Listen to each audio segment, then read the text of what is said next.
Hello friends, welcome back to super homemaker. இன்றைக்கி நம்ம என்ன பார்க்க போகிறோம்னா, ஒரு சூப்பரான ஆஃப்டர்நூன் லஞ்ச் மெனு விலாக் தான் இன்றைக்கி நம்ம பார்க்க போகிறோம்.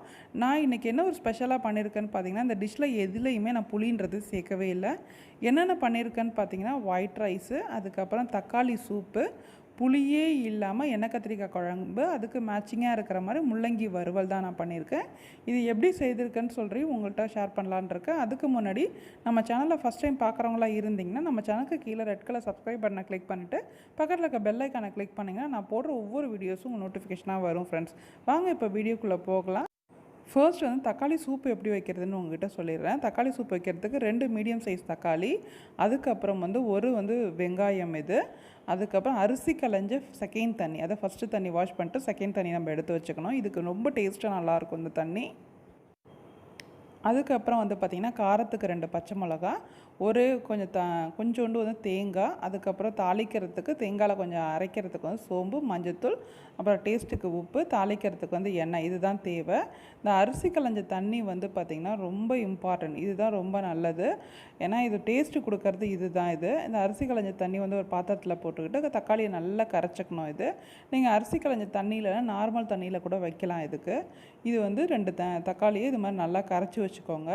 இதில் மஞ்சத்தூள் கொஞ்சம், அதுக்கப்புறம் எங்கள் வீட்டில் காரம் கம்மியாக தான் சாப்பிடுவாங்க. ஸோ அதனால் 2 பச்சை மிளகாய் தான் எடுத்திருக்கேன். உங்கள் வீட்டில் காரம் அதிகமாக இருந்ததுன்னா நீங்கள் அதிகமாக கூட எடுத்துக்கலாம். நான் ஒரு பச்சை மிளகாவை அதை கீறி நான் போட்டிருக்கேன். வெங்காயம் 1ல் பாதி வெங்காயத்தை ஸ்லைஸாக கட் பண்ணி அதையும் அந்த கரைசலில் போட்டுட்டு உப்பு நீங்கள் போட்டு நல்லா கரைச்சி விட்டுக்கோங்க. கரைச்சிட்டு அதுக்கப்புறம் ஒரு வாண்டியில் தேவையான தண்ணி எடுத்து கொஞ்சம் ஊற்றிக்கிட்டு அதுக்கப்புறம் நீங்கள் அதை கொதிக்க விடணும். இதுதான் இதோட ப்ராசஸ்.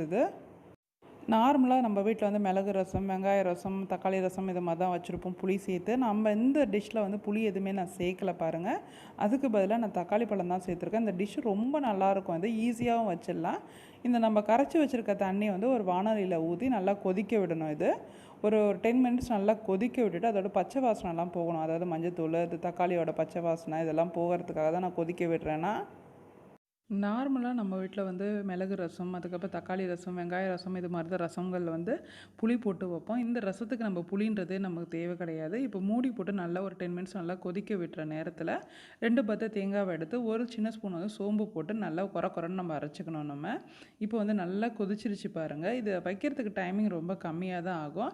இப்போ உங்களுக்கு டேஸ்ட்டுக்கு ஏற்ற மாதிரி உப்பு போட்டுக்கணும். நான் ஏற்கனவே உப்பு ரொம்ப கம்மியாக தான் போட்டேன். அதனால் இப்போ நான் கொஞ்சம் அதிகமாக நான் போட்டிருக்கேன். இப்போ இந்த நேரத்தில் நம்ம அரைச்சி வச்சுருக்க தேங்காய் விழுதை இதில் சேர்த்து நல்லா கொதிக்க விடணும். ஏன்னா தேங்காய் விழுதை சேர்த்துட்டு நம்ம ரொம்ப நேரம் கொதிக்க விடக்கூடாது. ஸோ அதுக்காக ஒரு 5 மினிட்ஸ் கொதிக்க விட்டாவே போதும். இந்த தேங்காய் விழுதை நரன்னு நம்ம அரைச்சிட்டு அதை நம்ம கொதிக்கிற அந்த சூப்பில் நம்ம விட்டுட்டு ரொம்ப கொதிக்க விடக்கூடாது. கம்மியாக தான் கொதிக்க விடணும். ஒரு 5 மினிட்ஸ் கொதிச்சாவே போதும். இது செய்கிறதுக்கு ஒரு 10 to 15 மினிட்ஸ் தான் ஆகும். நம்ம செய்ய தேவையான பொருட்கள் ரெடியாக வச்சுருந்தோம்னா ஒரு 10 to 15 மினிட்ஸில் நம்ம இதெல்லாமே செய்திடலாம். இப்போ பாருங்கள், இப்போ ஊற்றிட்டு நல்லா கிண்டி விட போகிறேன். இதுக்கப்புறம் இது நல்லா ஒரு 5 மினிட்ஸ் நல்லா கொதித்த உடனே ஒரு தாளிப்பு கொடுத்துட்டோம்னா ஒரு சூப்பரான டேஸ்டான ஒரு தக்காளி சூப் ரெடி ஆகிடும். இங்கே பாருங்கள், இப்போ எண்ணெய் ஊற்றிட்டு தாளிக்கிறதுக்கு ஒரு 3/4 ஸ்பூன் சோம்பு, அப்புறம் காரத்துக்கு ஏற்ற மாதிரி ஒரே ஒரு பச்சை மிளகாய் போட்டு பாதி வெங்காயம் நான் அரிஞ்சு வச்சுருக்கேன்ல அதை இதை போட்டு கருவேப்பிலை போட்டு கொத்தமல்லி போட்டு நல்லா கிண்டிட்டு அதுக்கப்புறம் நம்ம கொதிக்க வச்சுருந்த அந்த சூப்பை எடுத்து நம்ம இதில் ஊற்றிட்டோம்னா இப்போ தக்காளி சூப்பு ரெடி ஆகிடும் பாருங்கள். தாளிப்பில் நம்ம செய்து வச்சுருக்க தக்காளி சூப் எடுத்து ஊற்றிட்டு நல்லா கிண்டி விட்டாவே நம்ம தக்காளி சூப்பு ரெடி ஆகிடும். நார்மலாக நம்ம ரசம் அது மாதிரி வைக்கிறத காட்டியும், தக்காளி ரசம் அது மாதிரி புளி போட்டு வைக்கிறத காட்டியும் இது புளியே இல்லாமல் நம்ம செய்கிறதுனால கொஞ்சம் டிஃப்ரெண்ட்டாகவும் இருக்கும், நல்ல ஒரு டேஸ்ட்டாகவே இருக்கும். குழந்தைங்களாம் விரும்பி சாப்பிடுவாங்க. இது பார்த்திங்கன்னா செய்கிறது ரொம்ப ஈஸி. இதுக்கு பெஸ்ட்டு காம்பினேஷன் உருளைக்கிழங்கு வறுவல், அப்படி இல்லைனா இன்றைக்கி நம்ம செய்திருக்க மாதிரி முள்ளங்கி வறுவல் ரொம்ப நல்லாவே இருக்கும். அடுத்து நம்ம என்ன பார்க்க போகிறோம்னா புளியே இல்லாத எண்ணெய் கத்திரிக்காய் குழம்பு. இதுக்கு தேவையான பொருட்கள் கத்திரிக்காய் ஒரு 6, 2 மீடியம் சைஸ் தக்காளி, ஒரு மீடியம் சைஸ் வெங்காயம், கருவேப்பிலை, கொத்தமல்லி, காரத்துக்கு மிளகாத்தூள், அதாவது குழம்பு மிளகாத்தூள், மஞ்சத்தூள் கொஞ்சம், தேவையான அளவு உப்பு, அதுக்கப்புறம் ஒரே ஒரு பத்தை தேங்காய் தேவை, அதுக்கப்புறம் தாளிக்கிறதுக்கு நமக்கு எண்ணெய், இதுதான் தேவை. நல்லெண்ணெய் இருந்ததுன்னா சூப்பராகவே இருக்கும். இதில் நான் புளியே ஆட் பண்ணலை, ஆனால் அவ்வளோ ஒரு டேஸ்ட்டாகவே இருக்கும், நல்லாயிருக்கும், ஈஸியாக நம்ம வச்சிடலாம். இதுக்கு ஃபஸ்ட்டு ஸ்டஃபிங் நம்ம எப்படி பண்ணணும்னா எண்ணெய் கத்திரிக்காய் கொஞ்சம் மிளகாய் மிளகாத்தூள், மஞ்சத்தூள், உப்பு போட்டு நல்லா வந்து அந்த கத்திரிக்காய் நல்லா வகுந்து அதில் வச்சிடணும். அதை ஃபஸ்ட்டு நம்ம வறுத்து எடுத்துக்கணும். எண்ணெய் வந்து நல்லெண்ணெய் ஊற்றிட்டு அதை நம்ம பண்ணியிருக்க கத்திரிக்காய் ஸ்டஃபிங் பண்ணி வச்சுருக்கோம்ல, அதை எடுத்து ஒன்று ஒன்றா போட்டு நல்லா பொன்னிறமாக, அதாவது லைட்டாக வதங்கின மாதிரி, தோல் மட்டும் நல்லா வந்து செவந்த மாதிரி நம்ம வதக்கிக்கணும். கத்திரிக்காய் நல்லா உடையாத மாதிரி நல்லா வதக்கி எடுத்துக்கோங்க. இந்த வதக்கி எடுத்த அந்த ஆயிலில் வந்து பேலன்ஸ் உள்ள ஆயிலில் தான் நான் தாளிப்பு கொடுக்க போகிறேன்னா, அந்த பேலன்ஸ் உள்ள எண்ணெயில் வந்து ஒரு ஸ்பூன் வந்து கடுகு, அதுக்கப்புறம் மீடியம் சைஸ் வெங்காயம் வந்து பொடியாக கட் பண்ணி வச்சுருக்கலாம், அதையும் போட்டு நல்லா வதக்கிக்கணும்.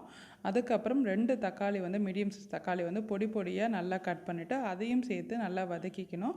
அப்புறம் வாசத்துக்கு வந்து கருவேப்பிலை போட்டு நல்லா வதக்கிக்கணும். அது தக்காளி வந்து நல்லா குழஞ்ச மாதிரி இருக்கணும். லைட்டாக மூடி போட்டு நல்லா சிம்மில் வச்சு வதக்கினீங்கன்னா அது ஈஸியாக சீக்கிரமாக குழஞ்சிரும். ஏன்னா தக்காளி வந்து இருக்கிற இடமே தெரியாமல் நல்லா குழஞ்ச மாதிரி இருக்கணும். அப்போ தான் நல்லா டேஸ்ட்டாக இருக்கும். இப்போ நல்லா தக்காளி நல்லா குழஞ்சிருச்சு. இப்போ வந்து உங்களுக்கு வந்து காரத்துக்கு ஏற்ற மாதிரி மிளகாத்தூள் வந்து குழம்பு மிளகாத்தூள் வந்து 2 ஸ்பூன் போட்டுக்கோங்க. அதுக்கப்புறம் நான் வந்து ஸ்டஃபிங் பண்ணுறதுக்கு யூஸ் பண்ணியிருந்தேன். நல்லா மிளகாத்தூள் பேஸ்ட்டு நான் யூஸ் பண்ணியிருந்தேன். அதையும் இதில் போட்டுக்கிட்டேன். அதுக்கப்புறம் கொஞ்சோண்டு 1 ஸ்பூன் வந்து மஞ்சத்தூள் போட்டு அதையும் நல்லா பெரட்டி எடுத்துக்கோங்க. அதை வதக்கி எடுத்துக்கோங்க. அதுக்கப்புறம் உங்களுக்கு டேஸ்ட்டுக்கு ஏற்ற மாதிரி உப்பு போட்டுக்கோங்க. நாங்கள் உப்பு கொஞ்சம் கம்மியாக தான் யூஸ் பண்ணுவோம். உங்களுக்கு டேஸ்ட்டுக்கு ஏற்ற மாதிரி உப்பு நீங்கள் போட்டுக்கோங்க.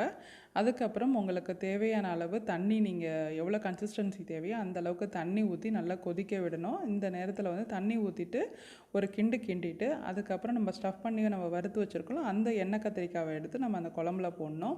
எண்ணெய் கத்திரிக்காய் போட்டு ரொம்ப கிண்டக்கூடாது. ஏன்னா எண்ணெய் கத்திரிக்காய் வந்து நல்லா உடஞ்சிரும். ஸோ அதனால் நல்லா மெதுவாக தான் கிண்டணும். இதுக்கு வந்து ஸ்பெஷலாக எண்ணெய் கத்திரிக்காய் வந்து கத்திரிக்காய் வந்து உடையாமல் இருக்கிறது தான் ரொம்ப நல்லாயிருக்கும்.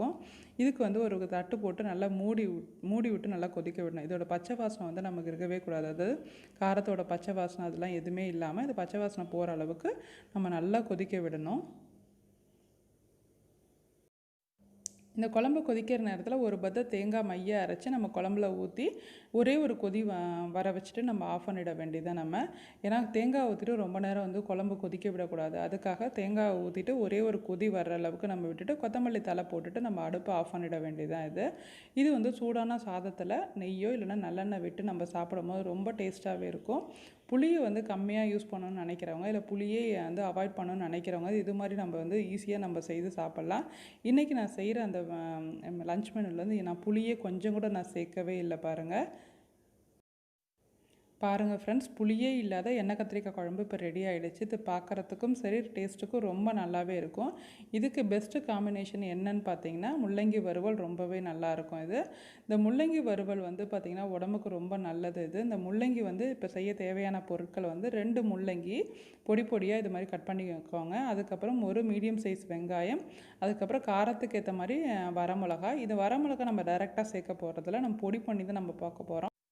இந்த பொடிக்கு வந்து 2 ஸ்பூன் முழு உளுந்து நம்ம எடுத்துக்கணும். அதுக்கப்புறம் வந்து நம்ம தாளிக்கிறதுக்கு வந்து எண்ணெய், அதுக்கப்புறம் கடுகு, அதுக்கப்புறம் ஜீரகம், மஞ்சத்தூள், தேவையான அளவு வந்து டேஸ்ட்டுக்கு ஏற்ற மாதிரி உப்பு, கருவேப்பிலை, இதுதான் நமக்கு தேவை. இந்த பொடி வந்து நம்ம எப்படி செய்யுதுன்னு சொல்லிட்டு உங்ககிட்ட நான் காட்டுறேன். இப்போ ஒரு வெறும் வானொலியில் எண்ணெயே சேர்க்காமல் வானொலி காஞ்சோன்னா 2 ஸ்பூன் வந்து முழு உளுந்து, அதுக்கப்புறம் காரத்துக்கு ஏற்ற மாதிரி வரமிளகா போட்டு நல்லா வதக்கிக்கணும். அதாவது வறுத்து எடுத்துக்கணும். நம்ம இதை ட்ரை ரோஸ்ட்டு பண்ணி நம்ம இதை பொடி பண்ணி வச்சுக்கணும். இதுதான் வந்து சூப்பராக இருக்கும். இது மாதிரி நீங்கள் பண்ணும்போது நார்மலாக முள்ளங்கி பொரியல் வந்து சப்புன்னு இருக்கும். இது மாதிரி பொடி பண்ணி போடும்போது ரொம்ப டேஸ்ட்டாகவே இருக்கும். இது மாதிரி நீங்கள் வறுத்துட்டு பொடி பண்ணி வச்சுக்கோங்க. ஒன்றும் பாதியமாக பொடி பண்ணி வச்சுக்கோங்க. அதுக்கப்புறம் ஒரு வானொலியில் எண்ணெய் ஊற்றிட்டு நீங்கள் தாளிக்கிறதுக்கு வந்து கடுகு, ஜீரகம், அதுக்கப்புறம் ஒரே ஒரு வரமிளகா கிள்ளி போட்டுக்கோங்க. அதுக்கப்புறம் வாசத்துக்கு வந்து கருவேப்பிலை எல்லாமே போட்டு நல்லா வதக்கிக்கணும். அதுக்கப்புறம் ஒரு மீடியம் சைஸ் வெங்காயத்தை, பொடி பண்ண வெங்காயத்தை இதையும் போட்டு நல்லா வதக்கி எடுத்துக்கோங்க. நல்லா பொன்னிறமாக கோல்டன் கலராக வர வரைக்கும் நீங்கள் வதக்கி எடுத்துக்கணும். இதுக்கு வந்து சீக்கிரமாக வதங்கிறதுக்கு நான் உப்பு போட்டிருக்கேன். இந்த டிஷ்ஷுக்கு தேவையான உப்பும் போட்டு நல்லா வதக்கி எடுத்துக்கணும். நம்ம பொடி பண்ண வச்சுருக்க முள்ளங்கியை நம்ம போட்டு நல்லா மஞ்சத்தூள் போட்டு நல்லா வதக்கிக்கோங்க. எதுக்காக நம்ம மஞ்சத்தூள் போடுறோன்னு பார்த்தீங்கன்னா, நார்மலாக இது வந்து முள்ளங்கி வந்து கொஞ்சம் கோல்டு சம்மந்தப்பட்டது. அதனால நம்ம மஞ்சத்தூள் போடும்போது அந்த கோல்டு வந்து நம்ம எஃபெக்ட் ஆகாது. அதுக்காக தான் நம்ம வந்து சீக்கிரமாக கோல்டு பிடிக்காது. ஸோ அதுக்காக தான் அந்த மஞ்சத்தூள் நம்ம யூஸ் பண்ணுறோம் பாருங்கள். லைட்டாக தண்ணி தெளிச்சிட்டு அதுக்கப்புறம் நம்ம மூடி போட்டு நல்லா வேக விடணும். காய் வேகிற அளவுக்கு நம்ம ஒரு 5 மினிட்ஸ் வேக வைக்கணும் இது. இப்போ காய் நல்லா வெந்துருச்சு பாருங்கள். இப்போ ஒரு வதக்கிட்டு நம்ம பொடி பண்ணி வச்சுருக்கோம் ட்ரை ரோஸ் பவுடர், அதையும் போட்டு நல்லா கிண்டி எடுத்துக்கோங்க. ஒரு 5 மினிட்ஸ் வந்து கிண்டி எடுத்துட்டோம்னா ரொம்ப சூப்பரான டேஸ்ட்டான முள்ளங்கி பொரியல் இப்போ ரெடி ஆகிடும் பாருங்கள். இங்கே பாருங்கள், சூப்பரான ஒரு முள்ளங்கி வறுவல் இப்போ ரெடி ஆகிடுச்சு. இது வந்து பெஸ்ட்டு காம்பினேஷன் தயிர் சாதம், சாம்பார் சாதம், ரச சாதம் ரொம்ப நல்லாவே இருக்கும். இன்றைக்கி நான் செய்த அந்த ஆஃப்டர்நூன் லஞ்ச் மெனு விலாகில் வந்து புளி ஐட்டம்ஸ்னால் எதுவுமே போடலை. ரொம்ப ஹெல்த்தியாகவே இருக்கும் இது. இந்த வீடியோ கண்டிப்பாக உங்கள் எல்லாருக்கும் ரொம்ப பிடிச்சிருக்குன்னு நினைக்கிறேன். இது பிடிச்சிருந்துன்னா லைக் பண்ணுங்கள், கமெண்ட்ஸ் பண்ணுங்கள். மறக்காமல் இதோட லிங்க் வந்து உங்கள் ஃப்ரெண்ட்ஸுக்கு ஷேர் பண்ணுங்கள் ஃப்ரெண்ட்ஸ். இந்த வீடியோ பற்றின எது டவுட்ஸ் இருந்ததுன்னா கீழே உள்ள கமெண்ட் பாக்ஸில் கேளுங்க. கண்டிப்பாக நான் ஷேர் பண்ணுறேன். தேங்க்யூ ஃபார் வாட்சிங் ஃப்ரெண்ட்ஸ்.